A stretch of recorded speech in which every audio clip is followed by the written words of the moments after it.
Yeah.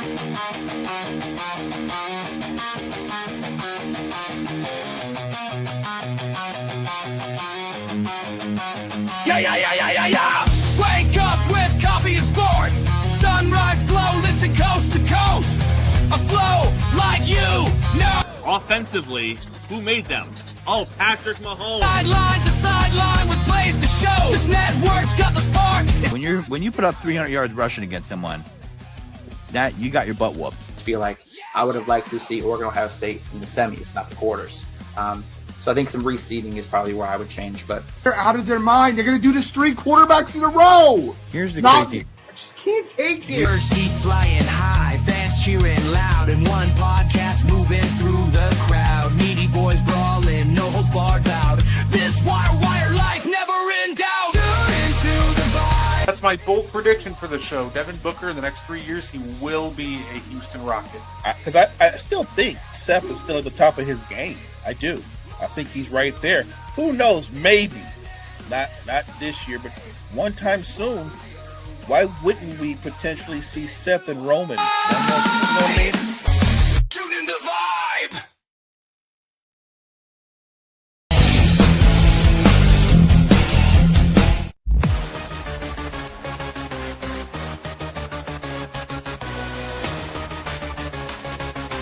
Morning Reds, good centers. Got me on the mic now, let's spill the tea. Talking courtside dreams from history. Legends on the blacktop now and then. From Will to Steph, we hit it again. Better chimes in, let's go deep. Young bloods rising, can't skip a beat. Puppy prospects with fire in their eyes. Draft night suckers and hoop dream highs. Wire to wire, bring the heat. Podcast magic can't be beat. Do better, we're go better. We're hoop heads, trendsetters. What's poppin', y'all? It is your boy, Gardi3, and welcome to the And One podcast. Of course, joining me, like every week, he is the greatest co-host of all time. He is Mo. How you doing, Mo? Hey, what's going on, Brett? Welcome, chat. Let's get into it. No, absolutely. So, of course, you know how it is. You know how you got to start. Underrated player of the week. Of course, we always start out picking a player who we think is underrated, who is being overlooked and underappreciated. So, Mo, why don't you get us kicked off? Who's your underrated player of the week this week? This one's going to be a little bit different, but fun for me. My underrated player of the week is a guy who he really peaked and had his biggest moments in college, but he went on this incredible run in the midst of a tragedy, leading his team in a deep run into the NCAA tournament. I'm talking about Bo Kimble. Anybody ever remember the famous Loyola Marymount, the run they went on, obviously after the tragedy of Hank Gathers, who collapsed and eventually died? Bo Kimble was amazing during that run. The scoring output, the leadership, like it was so exciting to watch Loyola Marymount play. They were must-see during that tournament. And that year, I don't know if you know this, Brett, that college basketball actually had a one-on-one tournament. And Bo Kimble ended up winning that one-on-one tournament. He beat Gary Payton in the finals to be the NCAA one-on-one champ. So a guy that had an amazing college career, an incredible run that will never be forgotten. Underrated player to me is Bo Kimble. Hey, you know what? I love it. That's a great one. I went with a vet on the Spurs, actually. Obviously, all the talks around Fox, Wemby, Harper. But, Mo, how about Harrison Barnes this year? He's been lighting it up from 3. He's got not very many isolation attempts, but he's been very efficient in isolation for them this year on his limited attempts. I got to admit, Harrison Barnes was somebody last year. If you would have asked me, I said, yeah, he's probably just done. He does not look good, but credit to him. He's really worked at it. He's come back, and he's provided the veteran presence and floor spacing that team needs. So I'm going to give a shout-out to Harrison Barnes for my underrated player. I like that call out. Harrison Barnes has been a solid player throughout most of his career. I thought he was a little bit off not as efficient in past seasons last year, but he stepped it up this year. I think he's shooting a career high in threes from 3-point percentage. And look, he shows you the value of a vet in the locker room and on the floor with what he does with that young Spurs team. They'll need him even more now with Wemby being out for a few weeks. So, yeah, I love that shout out. Harrison Barnes, just a rock solid player. He fits in that same mode as a guy like Udonis Haslem, just the kind of glue guy who can give you on-court production, but it's invaluable in the locker room and on the bench. Absolutely, Mo. And look, have a little fun doing this. I got something fun for us, Mo. I got the NBA stock market. We're opening it back up this week, Mo. I love it. The stock market's back. And I got 2 players for us this week, and it's really simple. Do you think that they're as bad as they started out the year? A change of scenery? Or do you think they pick it up later in the year? Mo, if first guy, Pods of the Golden State Warriors. He has been brutal to start the year, to put it nicely. Do you think that this is just a cold slump, or do you think maybe he got overhyped to start his career? I think there'll be a leveling off. I do think that he's not shot the ball well, and this is actually a continuation of how he shot the basketball in the postseason last year.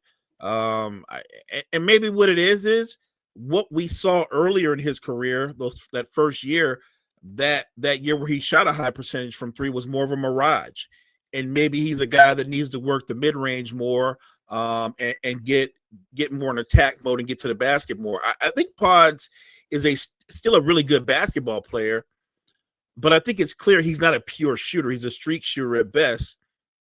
And if that's your lot in your NBA life, that's not a crime. Dante DiVincenzo, a player you know very well, fits that same mode. He's a very streaky player. I've seen Dante DiVincenzo go 8 for 11 from 3. I've also seen him go 0 for 11 from 3. So there's a balancing act. What Pods has done well this season, though, he's been really good defensively, and he's been excellent as a third facilitator for that Warriors offense. So he's still finding ways to be effective, even though he's not shooting well.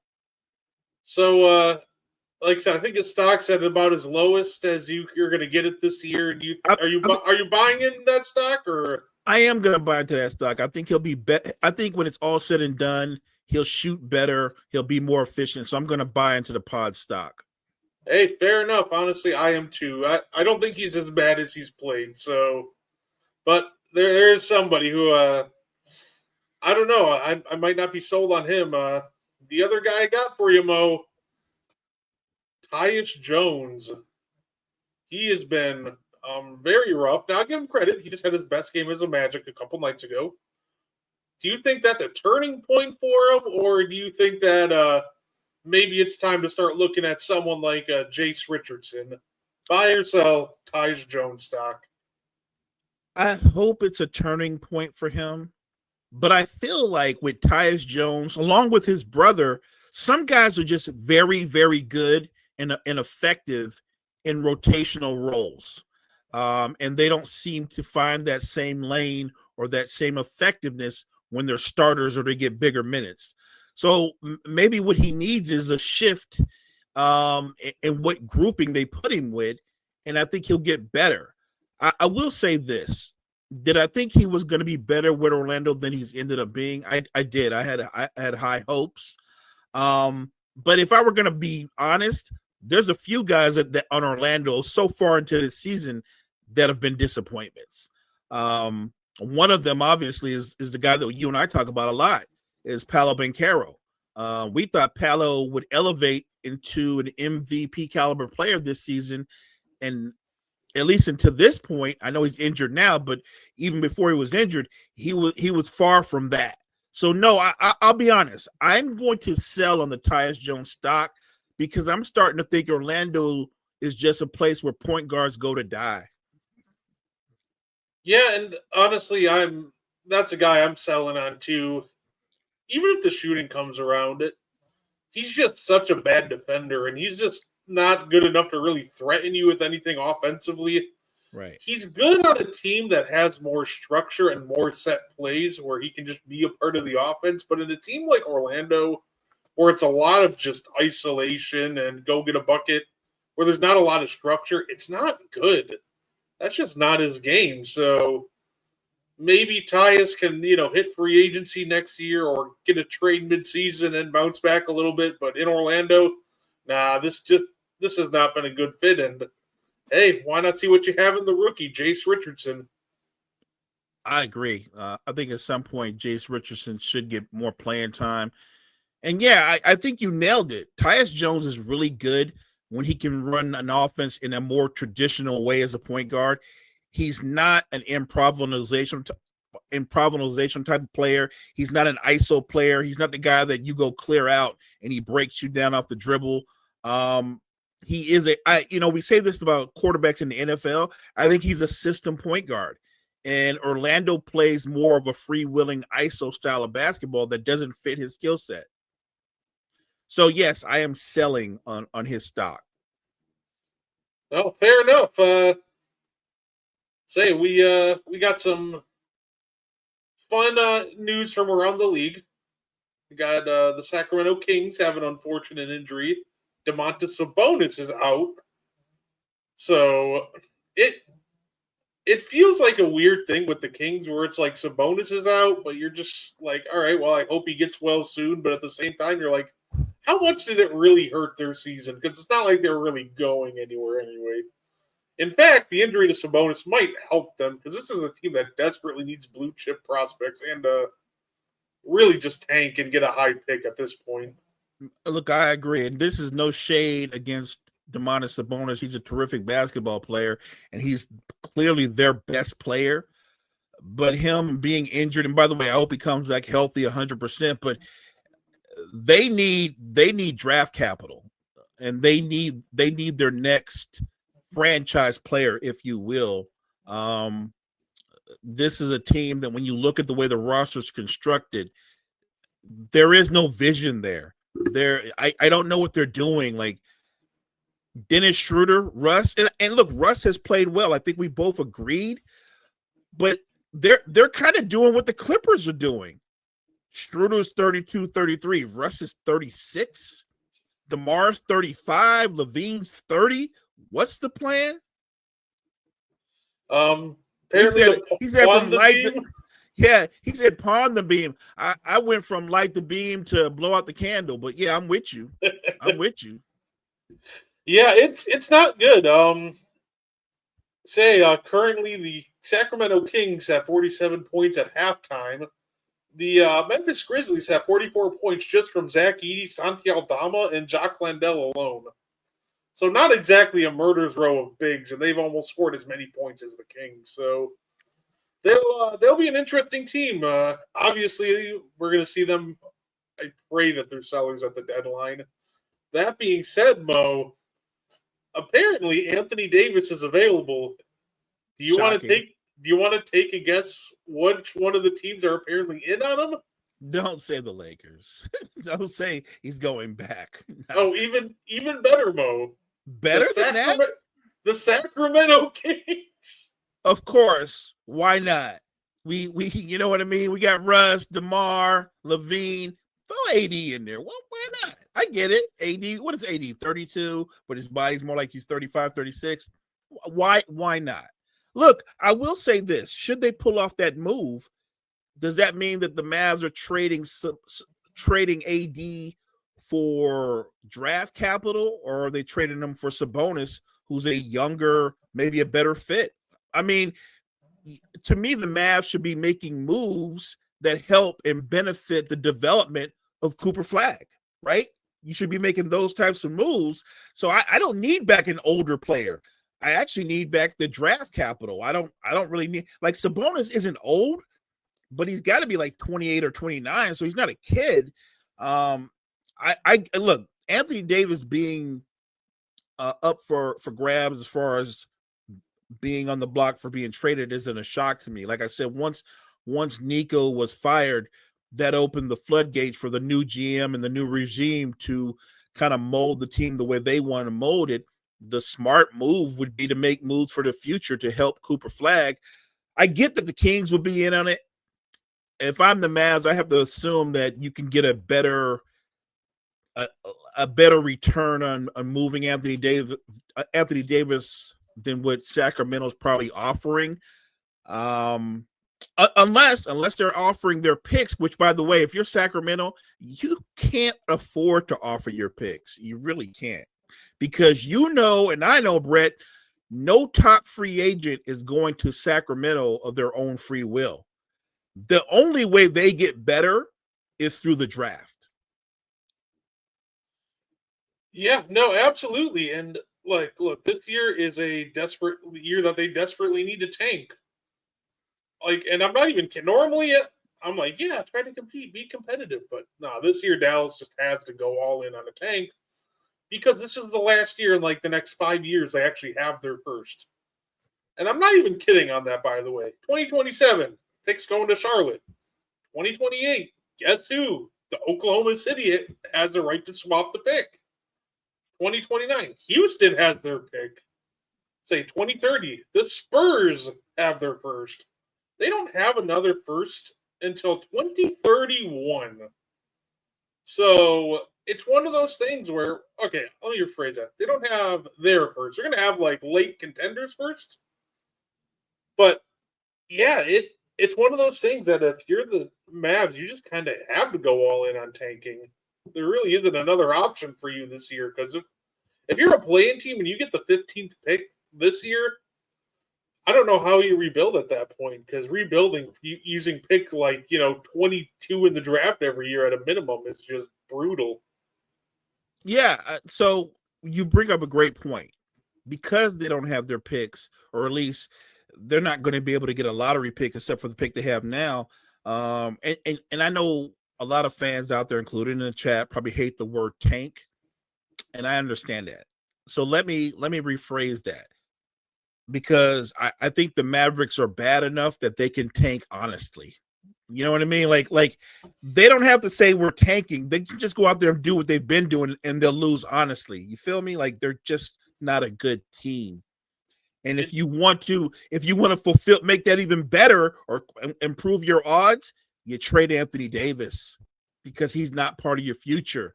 Kyrie's 30, getting ready to be 34. You trade him too, if and when he tries to come back this season. I love Kyrie, but he's 34. Cooper Flag's 18. They got nothing in common, and they're going to be teammates at best for a season. You got to move off of that. You got to think about the future. I know they aren't tanking. They aren't competitively not ready yet. Yeah. I like that better. Competitively not better yet. Hey, what's good, guys? Thank you for tuning in. That's so much better. I know Mark Cuban came out and said, yeah, we're not trading AD. And it's one of those things that I kind of translated it to, yeah, the trade offers you're sending us are suck, so we're holding on to them right now. Mark Cuban came out and said they're not moving him, but that just looked like the biggest smokescreen of all time. I just think that everybody's trying to lowball him. And he's just trying to tell everybody, hey, we're not taking your lowball offers. We'll keep them. And guess what? You can keep him, but that would be a horrible mistake on Mark Cuban's part, because he'll be that much older. Then he'll be 33 with his injury history. Anthony Davis has been a terrific player, but I think you would agree with me on this. He's on the other side. If he was in his prime, you'd have to think that he's probably on the edge of being out of his prime, right? He's closer to Declineville now.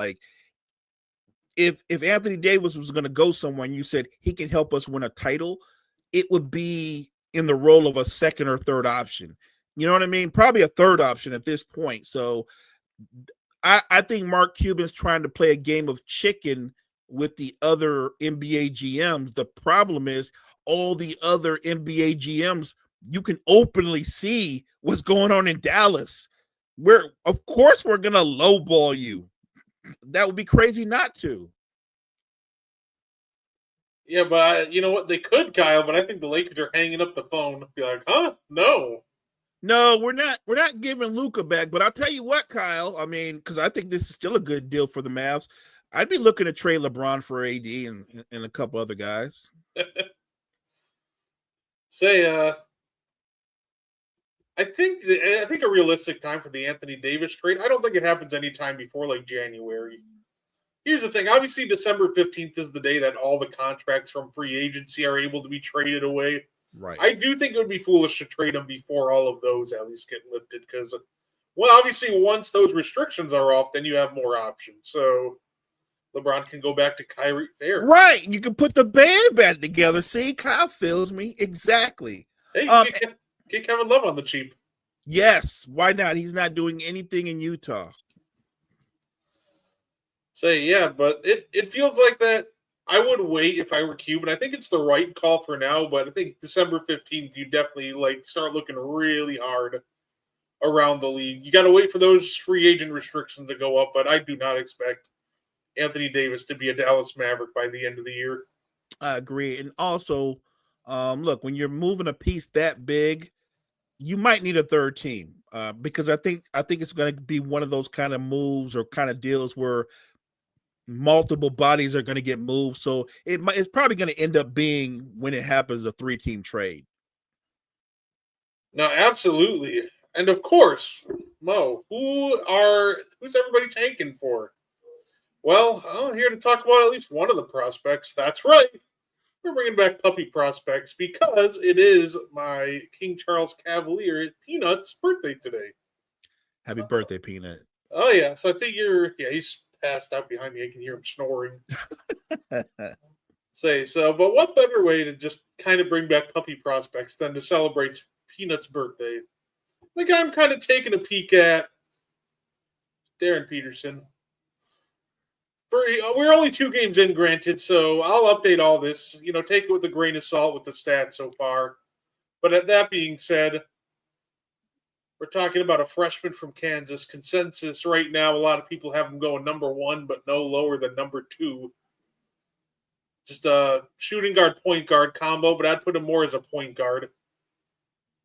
3-level scorer. He can score from anywhere. He can block shots from his position. He's a very good shot blocker. He's very active on the defensive end, but at the same time, he'll be too active. He can take some bad angles on screens, and he gets jumpy on the defensive end. So he'll be so eager to make a play that he'll fall for fakes. He relies on a lot of okay, so the first 2 cons of Nemo, they're a blessing and a curse, right? He actually is, at least at the high school level, and hasn't shown up quite yet at the collegiate level. But he's good at drawing fouls. That being said, sometimes he tries too hard at drawing fouls, and he'll get kind of left behind. And once again, with the first one, he can hit a lot of tough shots, but sometimes he gets over-reliant on tough shots. It's a Peanut did party too much, you're right. He got a cupcake today. His biggest thing I'm kind of watching to see if he can figure it out is he can't really smoothly translate between facilitating scoring, right? He normally gets tunnel vision or he's looking to pass. And you see the flashes, right? You see the flash of him being able to do it. I know he can do it. You just got to see if he can put it together. So I'm looking forward to seeing this kid, though. If you want to know how good of a tough shot maker he's been to start the year, some people are giving him player comps of Kobe with less bounce. I'm going to go with Devin Booker. But, yeah, he's an insane talent, and he's off to a hot start from the year, as you can tell. 50% from 3, 60% from the field. Sheesh. Let me ask you, as a combo guard, I don't watch as much college basketball as you do. So I love everything you put out there, 3-level scorer, his versatility, but I don't see the measurements. Is he a big combo guard or is he an average size guard? So he's a 6'6" with a 6'10" wingspan. That's a big combo guard. So That's what I'm looking for. Oh yeah, he's got some good size on him. A good fit for him is quite frankly anybody with the number 1 pick. because he has shown the ability to play off the ball. So I thought him and Halliburton next year could be a lot of fun through the Pacers up there. Of course, just for fun, I had to throw the Thunder up there too, just to mess with everybody's head. Because obviously they can still get the number 1 pick this year if the Clippers keep sliding. Well, But that's going to continue. And the intriguing one to me, though, Mo, because a report came out that LaMelo Ball's frustrated, which he did respond with the clown face emoji. So I don't know if there's truth to that or he's squashing it. Well, I guess we'll see as the year goes along. But Mo, if someone like LaMelo Ball's frustrated, and let's say the Hornets do get the number 1 overall pick, do you consider moving him and then just kind of running with Peterson? That could be an option. So the problem with LaMelo Ball that I have is this isn't about his talent, Brett, or his versatility, because he's got all the things you would want if you're just going off of the metrics and talent. It's his mentality. I feel like he doesn't. I feel like he doesn't take basketball serious. I feel like he's like, you want your best players, or any of your players for that matter, to be competitors. He reminds me of guys that I used to compete against when I was in high school who were more talented than me, but I knew that I could own them because they didn't want to work as hard as I did. They didn't have any dog in them. They had talent, but they weren't dogs, and you could get after them. It's weird because I want to say you can't give up on LaMelo, who I think he's just turned 20. He's 23, still young, and incredibly. You're talking about a guy who's 6'7", a legit 6'7", that even though he's a ball handler, if you brought in another guy to run the point or bring in another combo guy, the guy, young man you were just talking about, you could play them together because either or could play the 2 guard. I actually think LaMelo's more of a scorer than he is a facilitator anyway, but I think that's an interesting choice you put out there for the Hornets. Do you look and realize that LaMelo's been part of our franchise, I want to say 4 years now? And what have we done in the ways of winning since he's been part of our franchise? You haven't won anything. I think LaMelo Ball is incredibly talented, but I think he's one of those guys that he's an empty calorie guy. There's a lot of flash, there's a lot of talent, there's no substance. Yeah, it's one of those things that there'd obviously be the trade-off when it comes to someone like Peterson and LaMelo. I think the biggest trade-off would be LaMelo's just farther along as a passer and just processing the entire floor. But man, I think those two would almost be, great to play together. But at the same time, if it comes out to be true, which, like I said, LaMelo came out and kind of squashed it, but we've seen players squash reports, and it turns out there was actually a lot, the report was true. Right. So if this does turn out to be true and you get this high pick, could be an option. And it could make for a really fun offseason, the LaMelo Ball sweepstakes. I'm not even sure who's signing up for that sweepstake. Like I said, I think you can easily be enamored with the talent and think, man, if we get this guy here, I would like to be wrong. I would like that LaMelo Ball, if LaMelo Ball could be part of the NBA's future going forward and be one of the young stars going forward. My gut instinct is he's closer to being Zach LaVine than he is being SGA. Okay. Because I think Zach LaVine is the perfect measurement or comp for any guy like that. Not just him. You could say that about marketing and some other guys. Like on talent, I'm talking about on talent. Zach LaVine is a top 10 NBA talent. But in terms of how he applies his talent, how he plays the game of basketball, his mental, it's just beyond disappointing. You can't make someone be an alpha. You can't make someone be a leader. Zach LaVine, for all that talent, like he has that kind of talent that Vince Carter had, and we should have been talking about Vince the way we talk about Kobe and other guys, but we didn't, because Vince, there was something not there. It's the same thing that's not there with LaVine. I think it's the same thing that's not there with LaMelo. And I don't want to water down marketing, but I feel about marketing the way that I feel about Porzingis, that on a title contender, marketing's a third option. Same way Porzingis was. I just think some guys are just vastly overrated because of their talent. There might be a sweepstakes for LaMelo, but I think if there is, it'll be a sweepstakes with a bunch of bottom dwellers. So he's going to be leaving the Hornets to go to the Wizards or go to the Jazz or go die in Sacramento. I can keep going, but that's where he's going to go. Where he's not going to go, he's not going to San Antonio, not going to Denver, not going to the Lakers, not going to Houston. Now, I would not rule out the possibility of LaMelo Ball getting traded for or getting by Minnesota, because Minnesota desperately wants another dynamic wing player.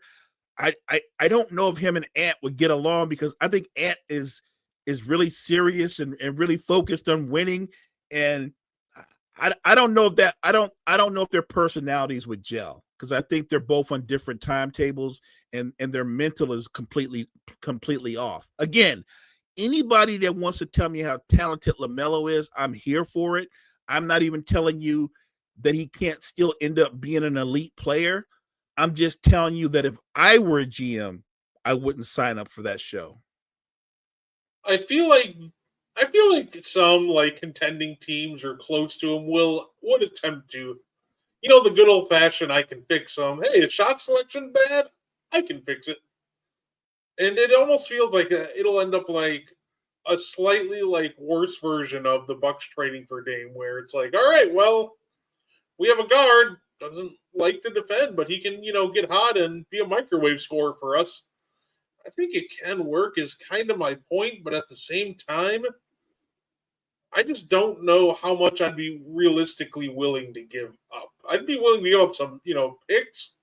Obviously, you have to make the salary match, maybe a couple of like two or three picks match the salaries. I get that. But at the same time, it's just so tough to gauge a value for LaMelo Ball because of the talent. But at this point, we know what the pitfalls are. Right. And partner, that's my problem. He's a conundrum because of the talent. But here's where you really have to be careful when you're a GM. It's also about the dollars and cents. And if you bring in LaMelo Ball, and let's say he gives you a 23.7 or 8 assist season, shoots a decent percentage, he didn't help you win. But those numbers, when it comes time to get that money, LaMelo's not going to want to hear that, well, LaMelo, we were thinking about $25 million. LaMelo's going to say, well, me and my agent were thinking about $45, $50 million. You know what I mean? Like, that's the thing. When you're dealing with players, it's not just the numbers that they put up, it's the numbers that they expect from you because of their numbers. I value guys who can put up numbers, but I also value guys who impact winning. LaMelo's incredibly talented, but I don't think he impacts winning. LeVar wants LaMelo on the Clippers. There we go. I think the Clippers want LaMelo on the Clippers. Like they need some young guys. I 100. I'd sign up for that. I was gonna say Clippers probably don't want him. He's too young. You're like, what? Point. That's a good point too. Right. You're only like 23 years old now. Right. Can't be having that. We're only looking for guys 30 and up. So, Mo, I'm going to play a game called Which is Worse? Clippers still won't win anything. You're right. Facts. Which is worse? I've seen 2 trade proposals today, and both of them are downright bad. And I want to play a little game. Which trade proposal do you think it's worse? Okay. I think I know the answer, but the one I just saw recently is just too funny not to mention. We'll start with that one, Mo. So, former NBA player Theo Pinson goes, the Rockets should trade for Kyrie Irving. Now, on the surface, you're like, they need a point guard. It could work. Maybe use, Van Fleet's salary to get things rolling. Theo Pinson said, Yeah, you're going to have to give up one of your pieces, say bye to either Amen Thompson or Alprin Sengun. And I'm like, who are you trying to trade for Kyrie? Like 33-year-old Kyrie coming off an Achilles tear? So that is option number one. And I already see your displeasure for that one. It's terrible. That's not terrible. That's stupid. That's so dumb. Look, I'm a Kyrie Irving fan. I believe you're a Kyrie Irving fan.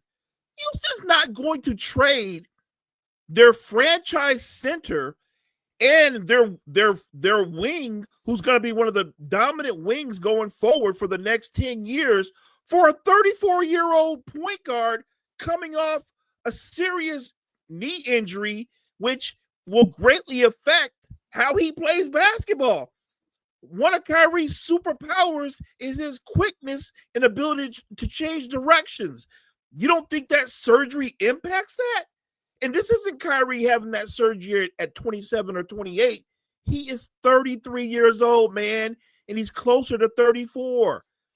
Who'd you say this former NBA player is? Theo Pinson. He played on the bench for quite a few teams. There's a reason why Theo sat on the bench. You know what the hell he was talking about? Stupid. That's not a bad trade. That's just a dumbass trade. Well, Mo, what if I told you this other trade might be worse? Say Zach Lowe said he proposed this trade idea, and it involves Lauri Markkanen. So Lauri Markkanen is going to Detroit in this one. And at first half, you're like, okay, I can see it. That could be interesting. And then you see the package. He suggests Jay Nivey, Ron Holland, Tobias Harris, 4 first-round picks, and 4 pick swaps.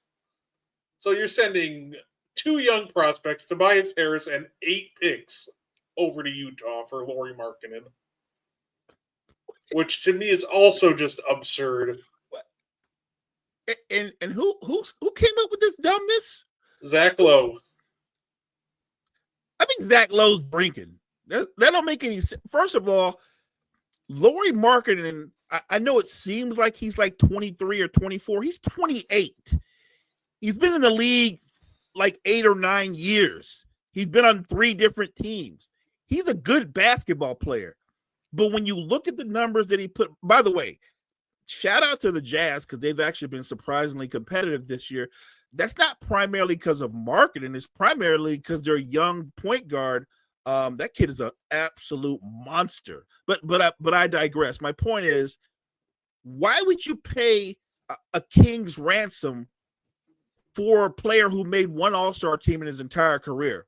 For a player who was a primary scorer for a team, has never led them out of the doldrums of being a bottom dweller.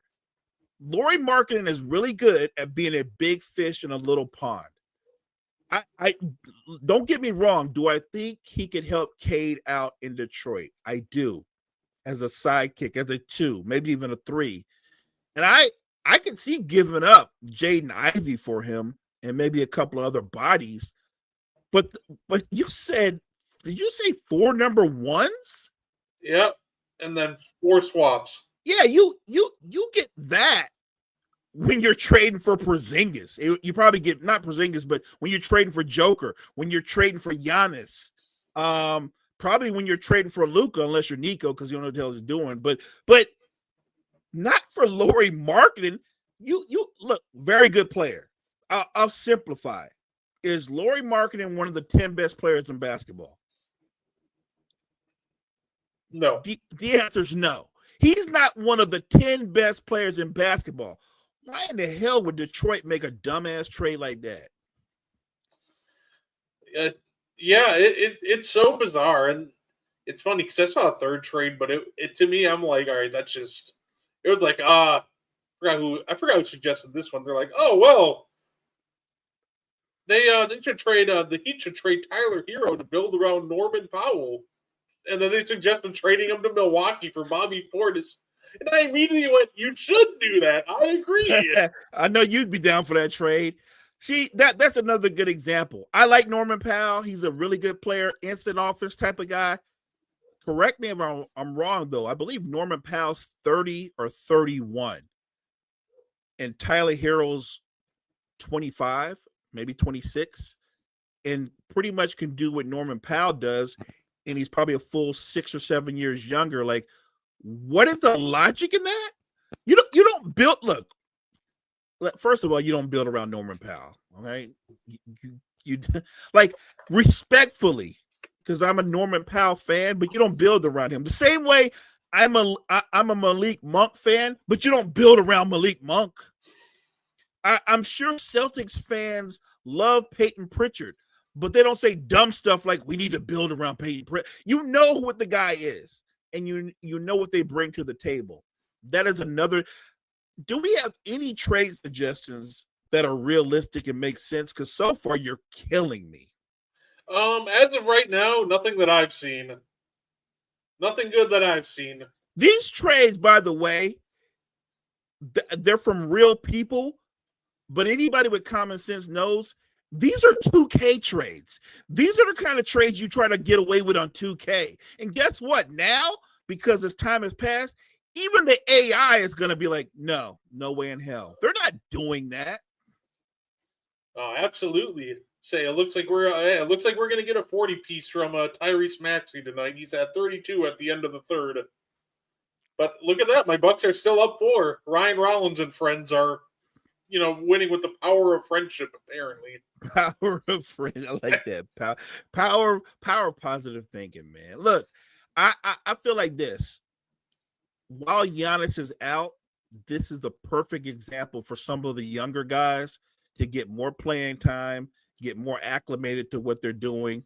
That way, by the time he comes back, I think they're more confident in themselves, because it's really easy to rely on a superstar, and you can find yourself kind of watching him. So I think in the bigger picture, these guys playing without him will only make the team better. Say Presti cooked the league. You can't lose. You're right, and they could 100%. They could have like 3 different lottery picks this year too. 100%. As good a GM as Howie Roseman is in the NFL, Sam Presti's better. I'd say there's one guy in the Bucks that's frustrating me, not named Bobby Portis, and oh my gosh, watching Cole Anthony chuck up bad step back after bad step back every game, even with Giannis. They're like trying to run empty side pick and rolls, and it's like, well, give it to Giannis. He's one-on-one down low. He's like, nah, I'm stepping this back. I'm like, Cole, I'd almost rather watch Mark Sears. Please stop doing this. You can pass. I know you can. But he gets tunnel vision so badly, and it's so hard to watch when that starts happening. Watching Cole Anthony play, Brett, I swear to you, I feel like I'm in a time machine and I'm watching Eddie House all over again. No, that's fair, because he'll go through these stretches where he balances the scoring and shooting. It's like, oh, hey, look at that. This guy could be something. Oh, everybody's like, you just. I got to interrupt you. So that's what people happen when the Pistons win a couple of games without their best player. They're like, they don't need Cade. They straight. No. They need Cade. Okay, they need Cade. Trust me. The same way when the Warriors win without Steph, it's not like they don't need Steph. They need Steph. Hey, but he did shout out Dennis Jenkins, and I appreciate that. Dennis Jenkins has been terrific for them. That's dope. And don't forget, the Spurs just won a couple of games without Wemby, but we're not going to say they're good. They don't need Wemby. You can trade him to the Bucks. We'll give you a forward for him. I was going to say you could trade him to the Lakers for probably everybody. Everybody. Say, your Lakers made the news today. They decided to dismantle their scouting department and made a lot of real changes that I honestly didn't expect them to do. This felt really out of nowhere, honestly. I actually think that this is a long time coming. I think when you look at the Lakers scouting department, it's easily one of the worst in all the NBA. And I feel like, you know what, I'm not going to go there because it'll seem like I'm punching down and taking pot shots. I'm not going to do it. I'm just going to say that the scouting department, the Lakers have one of the worst in the NBA, and it shows. They should have been fired years ago. They're just not good. We might be the only team in the NBA that every time we go out and we scout European players, we always bring back the worst ones. Say, I'm not even sure where the Lakers scouting department is like half the time, because like the players that they come back with are mind-boggling. And the funny part is when they finally seemingly nailed one with Dalton Connect, and then it's like, oh yeah, we're going to trade you for Mark Williams, and then they destroy his confidence. So now he's just like a broken player. They've completely ruined this kid. And I feel like this kid is now in basketball purgatory. And what he really needs them to trade him and let him stay traded. He needs a fresh start. They've ruined him. Oh, but somebody in the chat, can you guys trade the Kings? He said, "Can you guys trade for Zach LaVine? Is that your Bucks? You got your Bucks? I mean, look, is Zach LaVine talented? Could he help the Bucks? Yeah, I mean, he is talented. I've never said Zach LaVine wasn't talented. I've always said though, there's just something missing. Yeah, I honestly, the challenge with Zach LaVine isn't necessarily about the talent, because if he was making a decent amount, I would take a chance on him. But when he has the contract that he has, I'm like, I don't want to invest that much of the cap into Zach LaVine. For me, it's really the price point that makes me hesitant. But but here's the crazy part. Think about all the things you want from a wing player in this NBA. Zach LaVine shoots the three ball at around 40%. He shoots inside the arc at about 47, 48%. He's like an 88% free throw shooter. Can take you off the dribble. He's got a bag.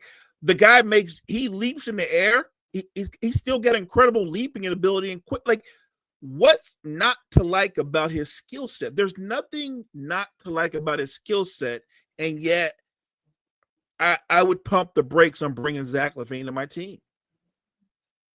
No, absolutely. And by the way, Mo, you know how I said that Maxey might go for 40? He just dropped 8 points in 2.5 minutes, so he's at 40 already. So he might be pushing 50? Yeah. It's a close game, and there's still like 10 minutes to go in the fourth. So, who are they playing? Bucks. Oh, taking advantage of the Giannis absence. I got you. Yeah. Say, hey, there you go. Why not just LaMelo for Zach LaVine? Obviously, picks would have to be involved, but I can see LaMelo going to the Kings. I mean, it gets him closer to home. I'm sure ideally he would like to go to the Lakers or the Clippers, but I can see him going to the Kings. Although I will say this, if LaMelo goes to the Kings, does that change their fortunes?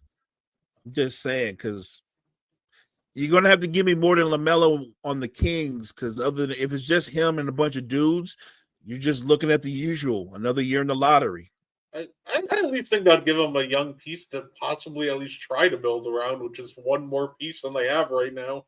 Well, what they're gonna do? They're gonna sell they're gonna sell their season ticket holders on LaMelo and Keegan Murray. Woo! Yeah. Hey, you know what? I was gonna make a joke and say Keon Ellis, but they refused to remove him from the bench. Got to develop the youngsters like Russell Westbrook. Why play the actual young guy on the team?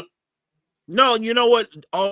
All jokes aside, I think a fresh start from LaMelo would be great, and I think he would be great for the Kings and their fan base. So, whatever they could get back in return, though, if I'm the Hornets, I don't know if I want LaVine or DeRozan. I prefer your picks and some expiring contracts more than I would those dudes. Yeah, and by the way, another guy we have been purchasing stock in for a couple of years now is I think he's breaking out this year. How about Onyeka Okongwu on the Hawks?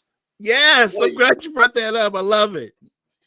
I think the most shocking thing for him, like I thought he could be obviously a really good defender, role man.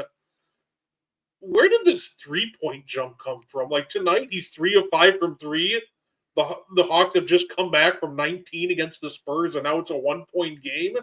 Like him and Jalen Johnson are going crazy, and I That's the part that's throwing me off about Oneka. I'm like, okay, the defense, I get it. Finishing around the rim, I get it. Where did the shooting come from? Shout out to Oneka for just apparently spending hours and hours and hours in the gym to nail that out of the offseason. I'm so impressed with this kid getting in the lab and extending his range, realizing that I need to be more than just a guy that can rim run and bully ball you in the post. Like, he stepped out, man, and I'm blown away by how well he shoots the three ball. And now I'm looking at him and Jalen Johnson. I'm going, that's a hell of a 4-5 combo, man. Because you and I both know we knew Jalen Johnson was an explosive scorer. I'm not gonna lie to you, Brett. I'm so impressed with Jalen Johnson's playmaking. He's become an elite playmaker. Like, and I didn't know he had that in his bag. Every time I see him now, you and I picking him to have this breakout year, it's aging so well. Yeah, we all you could be right. Khan is balling. Khan is balling. He's actually the best thing on that team. Love that guy. Here's the thing about I don't know if I'd go this far, but here's the thing that catches me off guard about Khan Knuppel. Obviously, everybody knows he could shoot. He had good size. I think a lot of people didn't realize how good he was with the ball in his hands. Like, you watch him the last game, he can just decelerate. He's got, like you just mentioned, beautiful footwork. Facts. Like, he was gnashing through the paint, and he's doing a lot of different things. Like, when he faced my Bucks, he's taking guys off the dribble and finishing through contact. He can just do so many things that I don't think a lot of people predicted that he could do. I remember when he got drafted that there were quite a few people going, really? Khan Knuppel? And granted, I was one of those guys that said, I think this is a great pick for Charlotte. Give it a chance. But he's even blown me away because now he's starting to expand his game at a pretty ridiculous rate, honestly. He's blown me away from this standpoint too, Brett. He doesn't take games off. This dude, every time he competes, Brett, he's competing like he's in Game 7 of the NBA Finals, like a relentless competitor. Like, he's got dog in him times 10. And I'm with you. I'll be honest. I knew he could be, but I did not know he had a bag like that off the dribble, Brett. I didn't know he could take you off the dribble like that. Like, I'm so impressed with this guy. Khan Knuppel has been balling.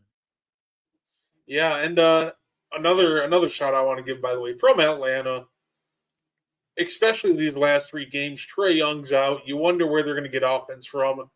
Nickeil Alexander-Walker, somebody who a lot of people were saying was overpaid in the offseason.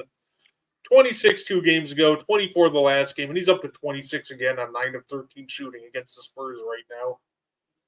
That was another really good call by the Hawks. So I got to give them all the credit in the world, too. Atlanta, they're just making the right moves, it feels like. They could very well be something, special if they just keep building up like they are. Like, they could be a real threat in the East if you let this marinate for maybe another year or so. I am not saying this to denigrate Trae Young because I've told people 1,000 times, while I'm not his biggest fan, I do recognize how special a talent he is. But I think that he's the kind of special talent that at this point, I think it's fine if Atlanta parts ways with him because they can bring in assets that you can put with Jalen Johnson, that you can put with Okongwu, with Ricochet, with what they have now. They have a core, and I like what they have. I think Trae Young can go to a number of places and still be a star, still be an impactful player. I think this is one of those, if it should happen, it could be one of those parting of the ways that benefits both player and franchise. Now, my one friend, shout out to Reverse Enigma, with this idea. He actually came up with an idea like this, and he was having a little fun with this. He said, what if every team that just parted with their point guard who they're having problems with? So a 3-team swap involving LaMelo, Trae, and John Moran. Why not? Okay. Let's just shift all, like, I guess we'll call them the problem childs, onto different teams and see how it goes. So in that case, Ja would go to Atlanta, Yeah, and Trey would go to Charlotte, then LaMelo go to the to Grizzlies. You know what? As a fan, I'm kind of here for it. I want to see it. I want to see it. Hawks are better without him.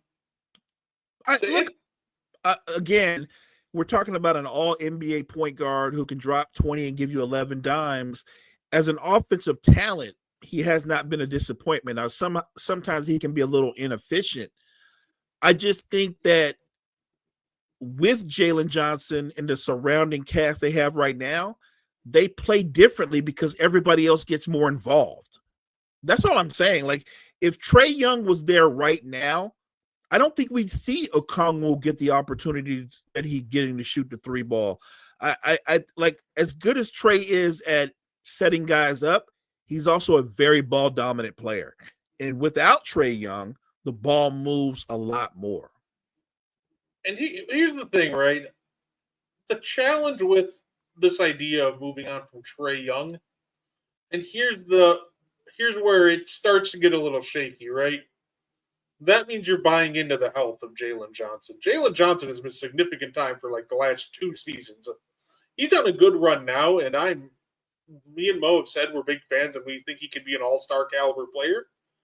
But at the same time, as much as I believe in him, that's also you buying into the idea that, he's giving you 60, 65 games, and that's been a challenge for him at times. So I know that Trade's going to be up for an extension. We'll see if they can find middle ground, because I'm sure he'll want a max. I don't know if the Hawks will agree, but it almost feels like right now it'd be a safe bet to keep him, because let's just make sure that, these Jalen Johnson injury concerns are behind us before, moving on from Trae.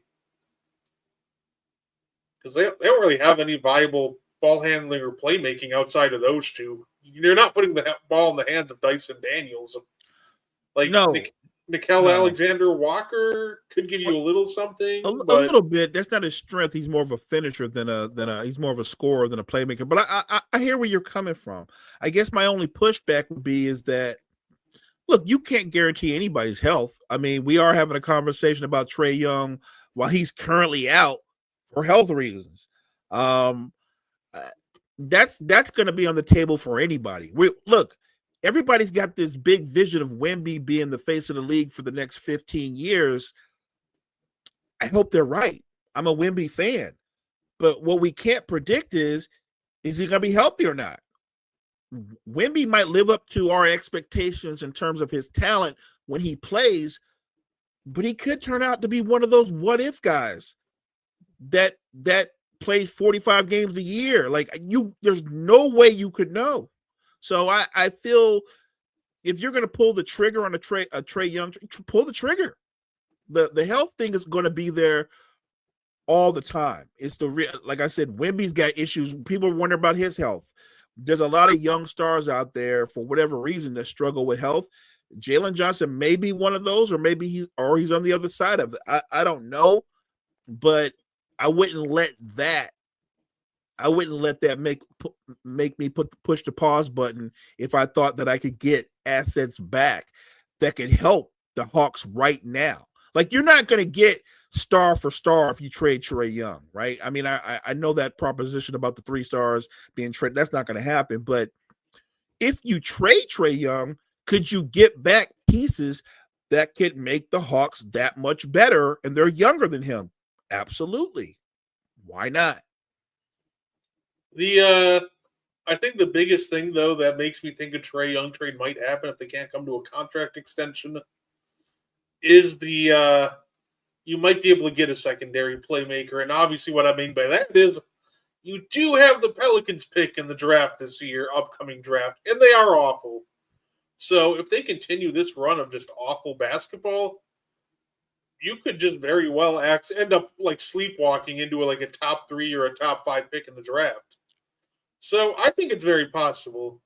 Like I said, the only thing I was concerned about, only reason with Jalen Johnson gave me more concern than most is this is a guy who's only played over 60 games once his career so far. So that's fair. Look, that's fair. But at the same time, I completely get your point, and this maybe if you're the Hawks, maybe you wait to see where the draft falls. And I'm only putting it out there that way because look at Zion, right? Look at Zion. Pelicans still gonna hold on to him. If I had a guy that was that injury prone, I'm so far removed from the highlight dunks from when he played at Duke. You got to move off that dude. A guy that you and I have high hopes on for the Hawks, Trey Murphy, very much like Jalen Johnson, struggles staying healthy. It's just one of those kind of things. I'm looking at the Pelicans. I'm like, pretty much most of their roster struggles with health. Yeah, hey, it'll be interesting too. They apparently another name that got mentioned was they were talking Trey Murphy, and it sounds like it might take like 3 firsts to get Trey Murphy out of New Orleans.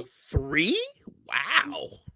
I mean, I think highly of him, but you just made a great point about Jalen Johnson that would apply to Trey Murphy as well. Like, he's an incredible talent, bro, but the guy's never played. I don't think Trey Murphy's ever played 65 games. I could be wrong, but I'm pretty sure he never has. If he did, he must have did it in his first year.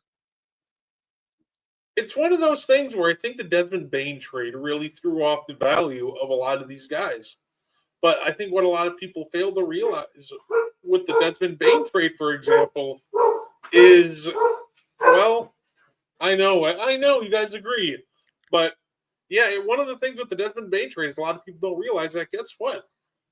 It wasn't 4 picks for Desmond Bane. It was like 2 for Desmond Bane, 1 to get off the contract of Cole Anthony, right? 1 to get off the contract of Contavious Caldwell-Pope. Right. So I think the value for Desmond Bane was actually probably closer to 2 firsts than 4, but it's flashier headlines if you just say 4 firsts. So right.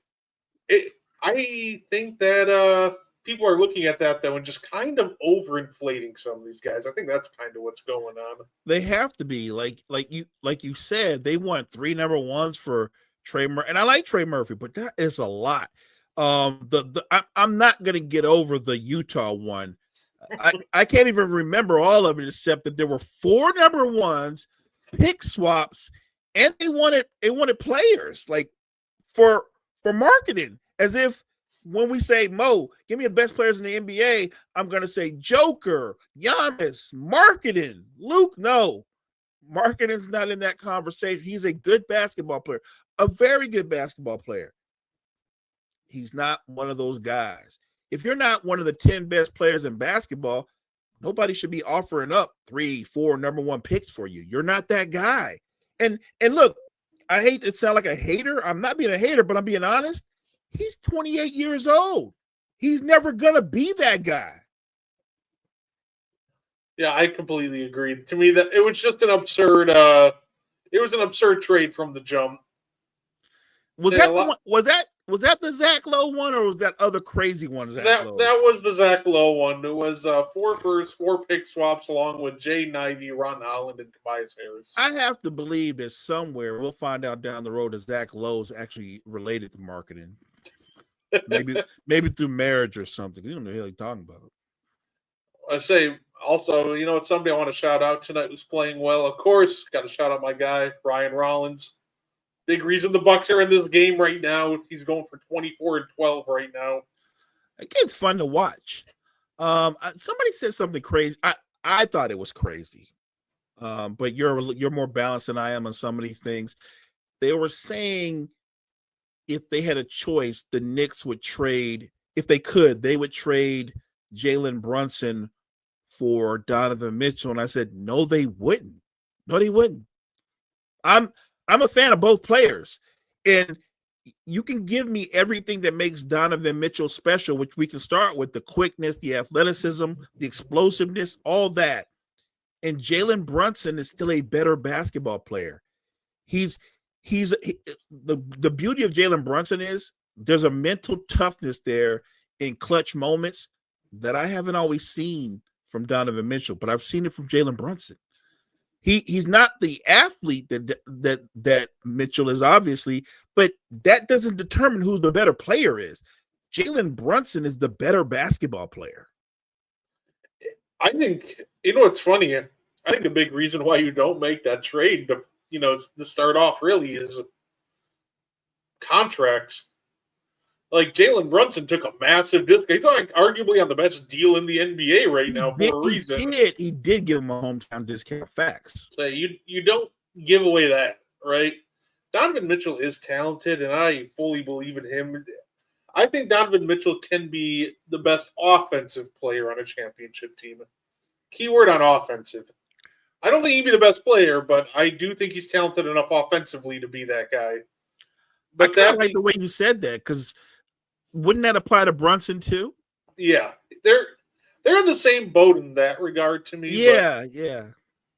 It just feels like that when it comes to D. Mitch or Brunson, they just go about their games in such a different way that you can just kind of pick and choose, right? Brunson's a bit more cerebral inside the arc, but he can shoot outside of it, honestly. But he does like to try to get a lot of free throws, where D. Mitch will settle for a lot more difficult shot diet at times. So I don't think you can go wrong either way. But I don't think the Knicks would trade Brunson, even if the Cavs came over and went, "Hey, we'll give you Donovan Mitchell."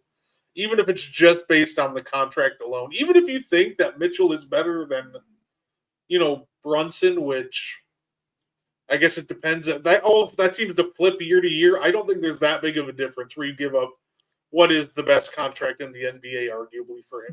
So yeah, look, we can always have that conversation, me, you, or anybody else, when somebody goes, so you're saying Jalen Brunson that much better than Donovan Mitchell. I'm not saying that. What I'm saying is, if I had a choice between the two, because I agree you can't go wrong, but if I am making my choice, I'm going to take Brunson because I think he is a little bit more cerebral. And even though Mitchell is incredibly explosive, the thing about Brunson is, like, everybody's got a secret power.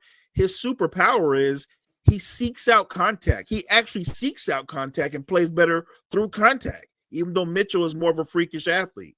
Whereas Mitchell, as talented as he is, and I love him, he will sometimes settle and let the defense off the hook and take these deep contested threes when, with his speed and athleticism, if I'm getting downhill, I'm living in the paint. I don't think you can go wrong, but I do think one just plays a more mental and cerebral game, and I favor him. Yeah, absolutely. It's one of those things when it comes to those two. It's like, well, one made the All NBA team first team last year, and Donovan Mitchell, but the year before it was Brunson, and those conversations. So, yeah, no, I don't agree with the idea that you're just flipping them without a second thought. So, yeah, no, they're both terrific players, and look, I'm sure you would want either one on your team. I'm certainly would want either one on my team. I wish I had that luxury to be able to go, well, I'll probably just take Mitch. I'll just take Mitch. You know what I mean? I'm not greedy. I'll just take D Mitch. But it's, maybe, you know what? I'm sure Rob would be down. Then again, knowing Rob Pelinka, if the Cavaliers came calling, he'd be like, nah, I can't give up Austin Reeves for D Mitch. And look, and I'm a Laker fan through and through, guys. So hear me out. I am really high on Austin Reeves, but I'm also honest. Austin Reeves is not Donovan Mitchell's equal. Let's not get crazy. The funny part is, I want to say I don't think the Lakers would do that, but then I remember I watched them actively not trade for guys like Kyle Lowry because they didn't want to part with Horton Tucker. So I'm like, yeah, you know what? They actually just might do that. Never mind. They might not be smarter than that. Yeah, Rob has made some wild decisions, so yeah. Yeah, no, absolutely. Say, you know what? I'll give Horst some credit. He cooked this year. I do like the team that we have. But we might need to move on from a few pieces. I'm guessing Bobby Portis trade might end up happening at some point, but I'm impressed with how competitive the Bucks have been, and I don't even think you guys have played your best basketball yet. So I do think you're going to be in the thick of things in the playoffs. I'm impressed. How can I not be impressed with how well the Raptors are playing? Because it's funny because last year I picked them to have a breakout season because of the different players, and I thought that they would find a balance. They all stayed injured last year, but this year, give Toronto credit. I think they have one of the top 6 or 7 offenses in basketball. They're competing harder on defense. Look, I think what they're doing could be sustainable. I'm gonna say I'm pleasantly surprised as a basketball fan that they're playing that well. Again, I love that. I'm present. Brett, you have to be pleasantly surprised with how well the Phoenix Suns are playing. I'm blown away. Blown away. Phoenix has I think they're the top 3 offense, and they have a middle of the road defense, which is a vast improvement because last year I think they were either last or next to last. They couldn't stop anybody, not a nosebleed, not nothing. They are competing on both ends of the floor, and when you can get a win on a night when Devin Booker drops 19, that's impressive. That's team basketball. When you can tell me that Dylan Brooks, who I'm not a huge fan of, has been not just good on defense, but he's been efficient as a shooter on offense, blown away again. Grayson Allen having a career year. They are hooping, man. Like they've had a culture change, a much needed culture change, and I give credit where credit is due. Yeah, no, absolutely. Ooh, Miles Turner hits a 3 off a maxi turnover. Bucks up 2 with 14 seconds to go. That's a big play. Whoa. Sick. Okay. The power of friendship just might prevail. I don't know what to call. I love that line. I just don't know what to call this team. Like, we're just running on hopes and prayers while Giannis is out. You know what? What was it? What was the squad back in the day for Golden State? It was the We Believe Warriors. Maybe you can be the We Believe Bucks. Yeah. You know what's funny about the standings as they're shaping out this early, Mo? It feels like the West is kind of right where it's going to be come playoff time. I think the only change you're going to see is the 10th seed. I don't think Utah stays in the play-in picture all year, mainly because I don't think Danny Ainge wants to stay in the play-in picture all year. Right. But, like, if I told you that the Pelicans, Kings, Mavericks, Grizzlies, and Clippers miss the playoffs, like, would you be shocked? Yeah, not at all. Not at all. Say when it comes to the East, I think obviously there's still some shakeups to happen, and I think it feels like the East is just a fun division to watch this year. Obviously the Bucks right now are on the outside looking in at 8-7, but I would imagine they're going to move into the playoff picture. Orlando's on the outside looking in. Right. I'm excited to see how both conferences play out, but yeah, to me, I look at the West, and it just feels right.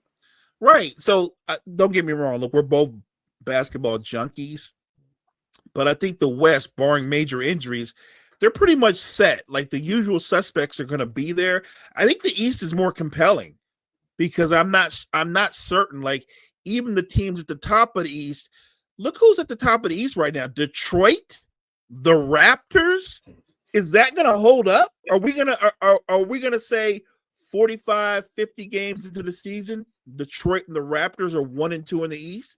That's kind of impressive, but that makes it's also very compelling because I'm like, wow, the Raptors, because what they're doing now, that's my only question. Like, is that sustainable?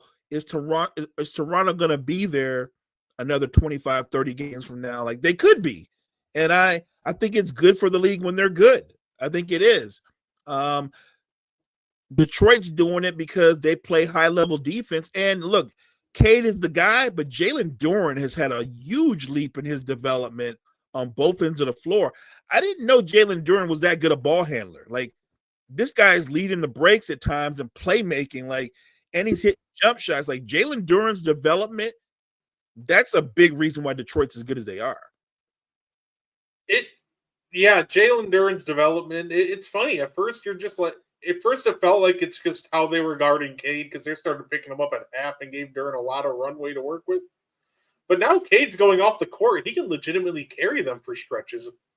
Like, yeah. I don't know. He's like randomly taken like Alonzo Moore and Amari Stoudemire leap where all of a sudden he can put the ball on the floor, dunk it, hit a midi, like. Genuinely, it's been such a fantastic watch. I love watching the Pistons. It has been. I didn't, like I said, I'm so impressed with him. I'm a fan. I didn't know I believed he was gonna have a good year. I did not know he was gonna take this type of leap. So I'm very impressed. And I hope to continue. Like, that's the danger, though, right? So when you say they might trade for marketing, they're not going to if that price is really the price. But let's say they do. Chemistry is a real thing. Marketing is a huge piece. Bringing him into that team, yes, that gives you another 20-plus scorer per game, but you don't want his acquisition to stunt what Jalen Duren does. So you got to find a balance. Saying as for the Raptors, look, we know the drill. Every year we have the same exact play-in slightly different order. So we got to get the Raptors back to the play-in to join the Bulls, the Hawks, and the Heat. It's the same thing every year. It's funny, but you're right. It's the same suspects. You're right. Real talk, I hope they do avoid the play-in and we get maybe a little bit more of a variety, but the consistency of those four teams to be always the same teams in the playing game is truly amazing. That's a great point you bring up. You're right. It's that old movie, The Usual Suspects. That you're spitting facts now, partner. And look, I would like one of those teams to break out of that doldrums, break out of that cycle. Maybe it will be the Raptors. The Bulls got off to a fast start this season. Then they kind of came back to earth. They had a big win the other night. Look, they're fun to watch. And I keep telling people this Getty, Josh Getty, this is not your OKC's Josh Getty.